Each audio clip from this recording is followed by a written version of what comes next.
Welcome back, educators. Let's jump right into today's explainer, where we're demystifying the official teacher's guidebook for grade 9 crafts and processing, or as you know it, Buku Panduan Guru Prakarya Pengolahan. Now, I know that whenever a new national curriculum drops, it can feel like a massive mountain of paperwork and theory.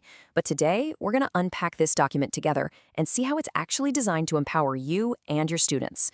We'll strip away the jargon, get straight to the good stuff, and look at how this framework makes your classroom way more dynamic, localized, and just significantly more engaging. Okay, let's dive into this.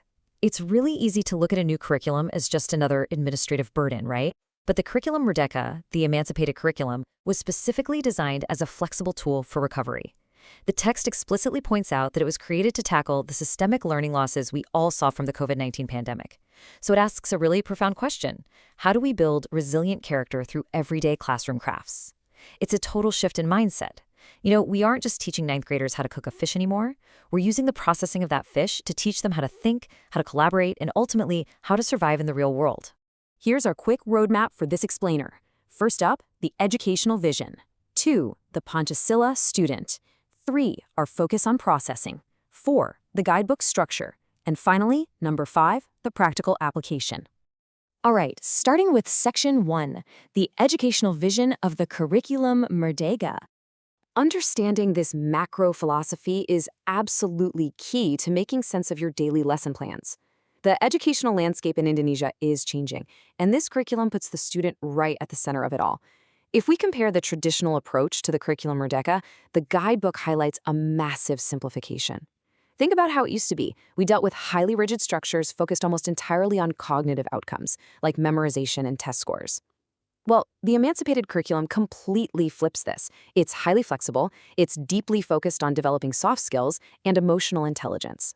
The ultimate goal, as the text states, is lifelong learning. It's really about equipping your students with the mindset to adapt and take action in a fast-changing world. Moving right along to section 2, the 6 dimensions of the Panchasila student.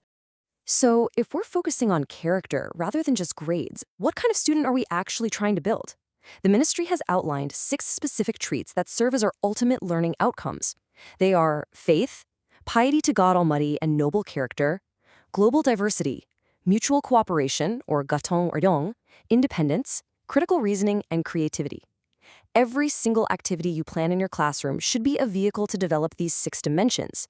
They aren't just buzzwords, they are the actual destination. Now, what's really interesting about this slide is how the interconnected ecosystem here visually reinforces that these traits aren't just a checklist. It's a completely holistic framework. When your grade 9 students group up to figure out how to preserve local ingredients, they are practicing mutual cooperation.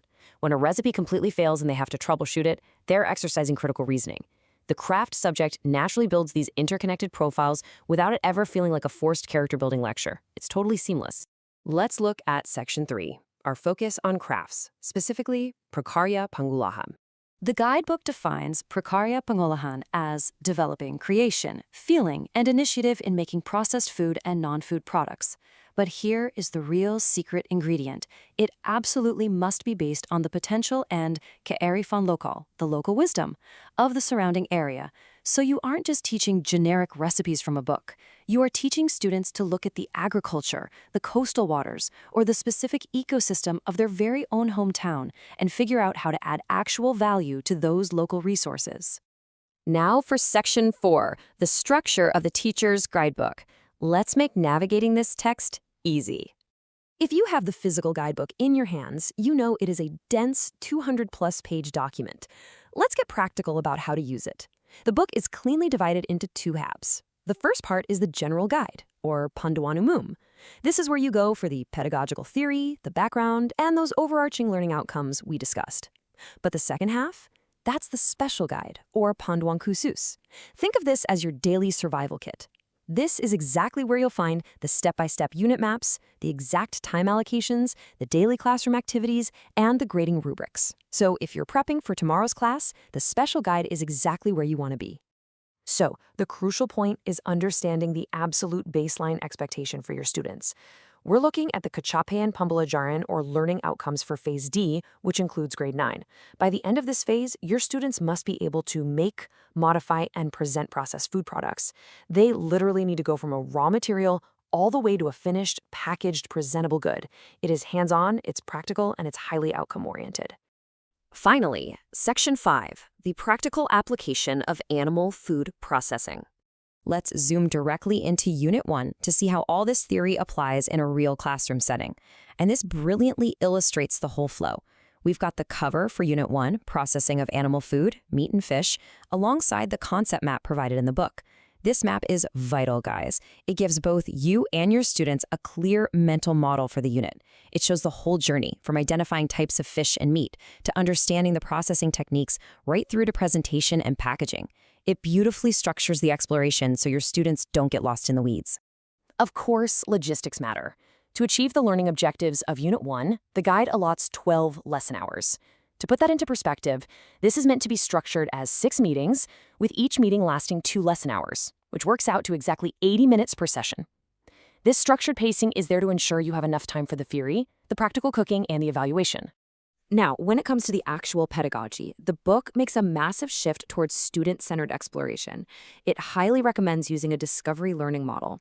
So instead of you just standing at the front of the room dictating a recipe step by step, the students are tasked with exploring the characteristics, tools, and processing techniques of animal foods based on their own local environment.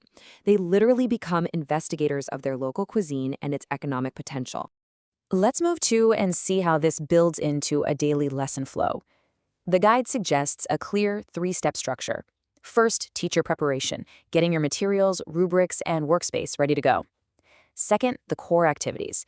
This is that discovery learning phase where students might mix into groups, combining high, medium, and low understanding peers, so they can actually teach each other while exploring local animal products.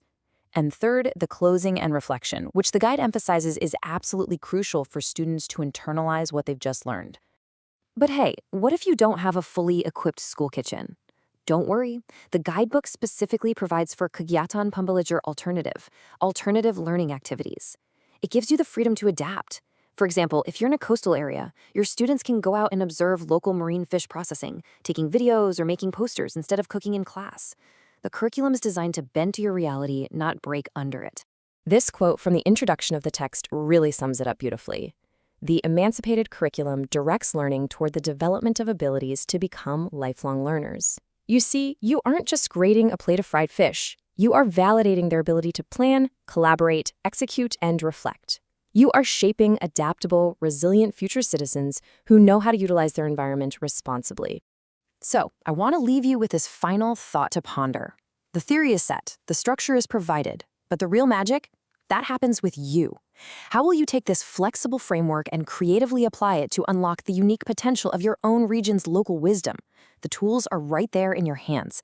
Thank you so much for joining this explainer, and happy teaching.